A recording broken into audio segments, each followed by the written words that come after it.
Bismillahirrahmanirrahim. Assalamualaikum warahmatullahi wabarakatuh. Selamat pagi anak-anak.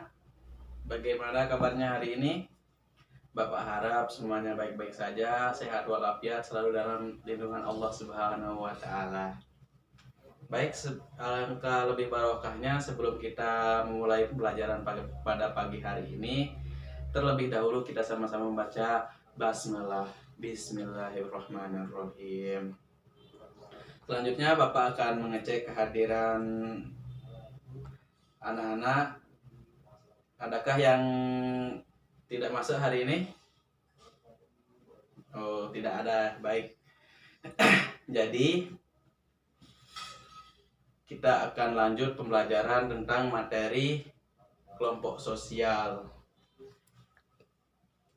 Nah, sebelum kita lanjut ke materinya, adakah anak-anak yang sudah membaca terlebih dahulu di rumah tentang materi ini? Tidak ada. Ya, jadi alangkah lebih baiknya jika anak-anak membaca atau meluangkan waktunya di rumah ya minimal 1 jam lah atau 2 jam untuk membaca materi yang akan dipelajari pada besok, agar ketika ada guru yang bertanya tentang materinya, adik-adik bisa menjawab atau setidaknya bisa memahami sedikit lah dari materi itu. Itu keutamaan dari adik-adik atau anak-anak membaca terlebih dahulu di rumah. Jadi guru itu akan melihat anak-anak gimana, apakah dia aktif belajar ataukah dia malas-malasan. Guru bisa melihat keaktifan belajar anak-anak dari situ. Jika anak-anak baru saja mulai pelajaran langsung bisa menjawab, guru itu akan menilai anak itu, oh ini anak yang rajin belajar atau pandai atau pintar. Jadi utamakanlah gitu, luangkan waktunya 1 jam atau 2 jam di rumah untuk membaca materi yang akan dipelajari besok. Kita akan lanjut. Jadi untuk hari ini kita akan mempelajari tentang materi kelompok sosial, yang dimana KD-nya itu tentang memahami pengelompokan sosial di masyarakat dari sudut pandang dan pendekatan sosiologis. Nah, untuk indikator pencapaian kompetensinya itu ada 2, yaitu menjelaskan tentang pengertian kelompok sosial dan menjelaskan tentang macam-macam kelompok sosial yang ada di masyarakat. Adapun tujuan pembelajaran ini adalah anak-anak diharapkan setelah mengikuti pembelajaran ini mampu untuk menjelaskan pengertian kelompok sosial dan menjelaskan pengertian macam-macam kelompok sosial di masyarakat. Adapun cakupan materi dari pengelompokan sosial ini adalah yang pertama itu pengertian kelompok sosial itu sendiri, dan yang kedua ada macam-macam kelompok sosial. Di sini dalam macam-macam kelompok sosial itu ada pembagian menurut beberapa ahli. Yang pertama dari Emil Durkheim, terus yang kedua dari Ferdinand Tonis, yang ketiga dari Summer, dan yang keempat terakhir dari Charles Colly atau Colly. Baik, kita langsung masuk ke materi tentang kelompok sosial. Yang pertama adalah pengertian kelompok sosial. Di sini anak-anak ada yang sudah tahu apa pengertian kelompok sosial itu? Ya, jadi kelompok sosial adalah sekumpulan manusia yang dengan sadar atau dengan sadar diri atas keanggotaannya, dan dia itu melakukan interaksi dalam kelompok sosial itu. Adapun pengertian lain dari kelompok sosial ini adalah kumpulan individu-individu yang membentuk suatu kelompok dan memiliki tujuan yang sama. Jadi pengertian kelompok sosial itu ada banyak sekali. Di sini banyak ahli yang mengemukakan pendapat tentang pengertian kelompok sosial ini. Jadi anak-anak nanti bisa mencari referensi-referensi dari buku, dari LKS atau internet tentang pengertian kelompok sosial ini. Kemarin Bapak udah memberikan LKS, nanti dibaca. Di sana ada materi tentang pengertian kelompok sosial itu. Nanti anak-anak bisa baca sendiri dan pahami bagaimana penjelasan tentang atau pengertian tentang kelompok sosial itu. Ya, kita lanjut ke materi tentang macam-macam kelompok sosial atau klasifikasi kelompok sosial atau tipe-tipe kelompok sosial. Di sini ada beberapa ahli yang membagi kelompok sosial itu, ada mengklasifikasikan kelompok sosial itu. Jadi yang pertama ada Emil Durkheim. Di sini dia membagi kelompok sosial menjadi dua, yaitu ada solidaritas mekanik dan solidaritas organik. Di mana solidaritas mekanik itu adalah ciri masyarakat yang masih sederhana dan belum mengenal pembagian kerja. Jadi dalam solidaritas ini, setiap masyarakat itu mampu untuk memenuhi keperluannya masing-masing dan tidak membutuhkan bantuan dari kelompok-kelompok lain atau orang-orang lain. Nah, contoh dari solidaritas ini adalah masyarakat yang masih di pedesaan atau alamnya masih subur dan masih sumber daya alamnya masih melimpah untuk diolah untuk yang menjadi keperluan mereka masing-masing. Selanjutnya, solidaritas organik. Di mana solidaritas organik ini adalah kebalikan dari solidaritas mekanik, yang dimana solidaritas organik ini masyarakatnya sudah bisa membagi kelompok kerja. Terus solidaritas organik ini bersifat mengikat antara satu dengan yang lain. Contohnya itu pada kelompok profesi atau kelompok usaha. Jadi mereka itu saling membutuhkan satu sama lain. Jika salah satu tidak ada atau salah satu dari mereka ada perubahan, maka semuanya tidak akan berjalan lancar karena salah satu itu memiliki kendala atau kesalahan dalam prosesnya. Jadi itu yang dimaksud dengan solidaritas organik dan solidaritas mekanik yang dibagi oleh Emil Durkheim. Kita lanjut, yang kedua itu ada Ferdinand Tönnies, di mana dia juga membagi kelompok sosial itu menjadi dua. Yang pertama ada Gemeinschaft atau paguyuban dan Gesellschaft atau patembayan. Jadi Gemeinschaft atau paguyuban ini adalah bentuk kehidupan yang dimana anggota-anggotanya memiliki ikatan batin yang masih erat dan bersifat alamiah dan kekal. Contoh dalam Gemeinschaft atau paguyuban ini adalah kelompok kekeluargaan, kekerabatan, atau bisa juga kelompok antar tetangga. Jadi setiap anggotanya itu memiliki hubungan batin yang masih erat gitu. Antara satu kelompok dengan satu anggota dengan anggota lainnya itu memiliki hubungan batin yang masih erat atau kekal.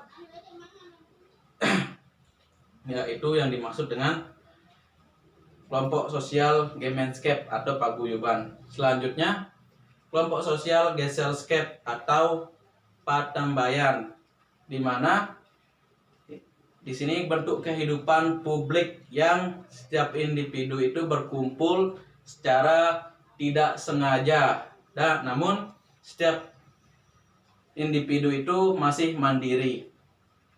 Nah, Gesellschaft ini atau patembayan memiliki sifat yang semu atau sementara.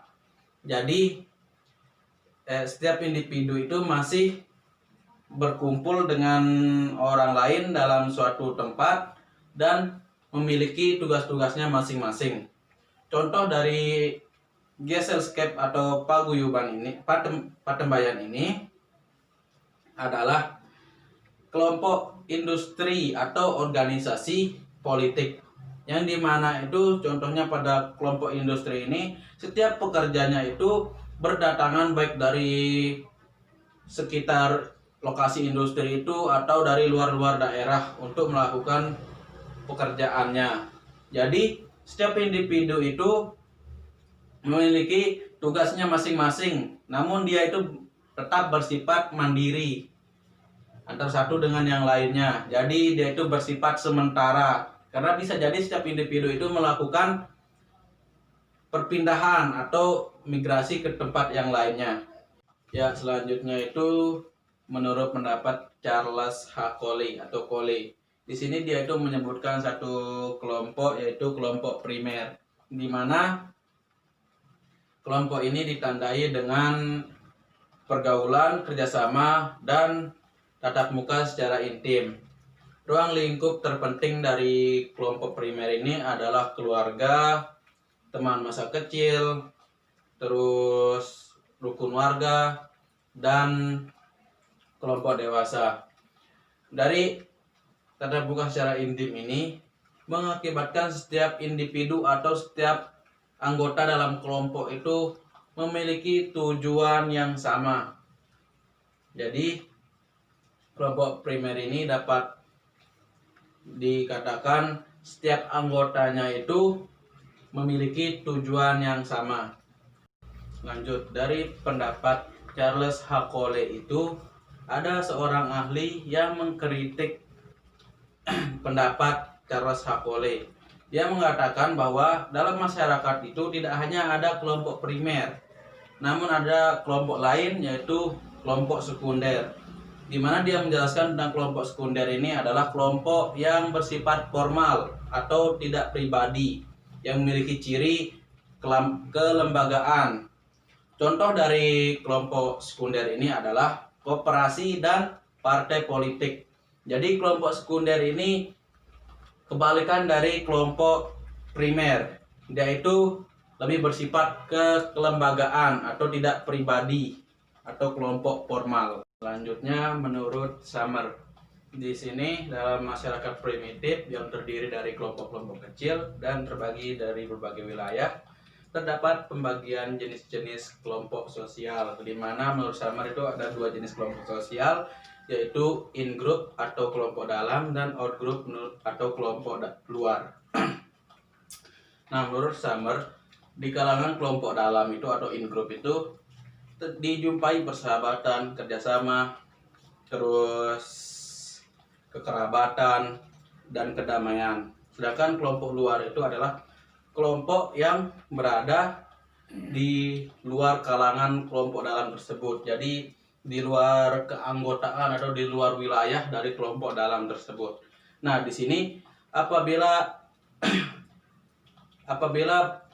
kelompok luar dan kelompok dalam ini bertemu, maka di sana terdapat perseteruan atau peperangan antara kelompok dalam dan kelompok luar karena tidak adanya kekerabatan dan kedamaian antara kedua kelompok ini.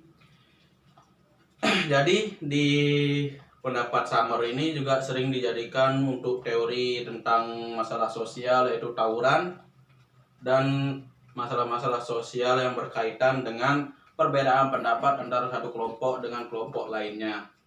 Karena di dalam pendapat Summer ini juga dia menjelaskan tentang peperangan yang atau perselisihan yang terjadi antara kelompok dalam dan kelompok luar. Itu pendapat yang disampaikan oleh Summer tentang pembagian kelompok sosial ini. Ya, jadi dari penyampaian materi yang tadi tentang pengertian kelompok sosial, terus macam-macam kelompok sosial menurut beberapa ahli tersebut, apakah dari anak-anak ada yang dipahami, atau jika ada yang belum dipahami, ada yang ingin ditanyakan, bisa langsung ditanyakan ke Bapak, nanti akan saya jawab. Baik, jika sudah dipahami semua, nanti anak-anak kalau masih ingin mendalami materi tentang kelompok sosial ini bisa mencari di media massa atau internet. Di sini kan sudah semuanya punya handphone, HP. Nanti bisa searching di Google, atau adik-adik bisa download aplikasi e-book.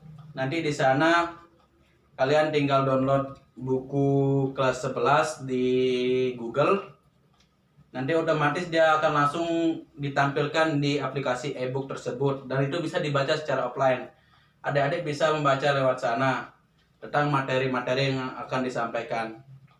Jadi ini kemudahan dalam dunia teknologi untuk mencari materi semua mata pelajaran yang bisa di sana. Jadi ada anak-anak itu dipermudah untuk mencari materi sendiri biar anak-anak bisa mandiri. Nanti kalian kalau sudah download aplikasi e-booknya, kalian tinggal download buku kelas 11 di Google. Nanti otomatis dia akan langsung masuk di aplikasi e-book tersebut. Nanti adik-adik atau anak-anak bisa langsung baca di sana materi tentang kelompok sosial ini. Karena masih banyak sekali cakupan dari materi kelompok sosial ini. Saya harap kalian bisa belajar secara mandiri juga di rumah, agar tidak selalu mengharapkan materi yang diberikan oleh Pak Guru atau Ibu gurunya. Ya, jadi ini saja untuk pertemuan kali ini tentang materi pengertian kelompok sosial dan macam-macam kelompok sosial. Selanjutnya, silahkan kalian cari secara individu contoh-contoh dari pembagian kelompok sosial menurut Ferdinand Tonis, yaitu Gemeinschaft atau paguyuban dan Gesellschaft atau patembayan. Ini tugas individu. Nanti masing-masing kalian itu mencari contoh dari pembagian kelompok itu. Misalkan Gemeinschaft atau paguyuban itu apa contohnya, terus Gesellschaft atau patembayan itu apa contohnya. Nanti kalian cari contohnya dan jelaskan kenapa kalian menyebut itu sebagai contoh dari kelompok sosial itu. Nah, diingatkan juga untuk pertemuan selanjutnya kita akan membahas tentang pola hubungan dalam masyarakat. Pola hubungan antar kelompok dalam masyarakat ya. Jadi seperti kata Bapak di awal tadi, usahakanlah minimal 1 atau 2 jam kalian membaca materi yang akan kalian pelajari pada esok harinya, agar ketika ditanya oleh gurunya bisa menjawab atau setidaknya bisa memahami apa yang disampaikan. Jadi sekian yang Bapak bisa sampaikan. Kurang dan lebihnya Bapak mohon maaf. Wabillahi taufiq wal hidayah. Wassalamualaikum warahmatullahi wabarakatuh. Silahkan sebelum Bapak keluar, kita untuk lebih barokahnya kita sama-sama membaca alhamdulillah. Alhamdulillahirabbil alamin. Sekian, terima kasih.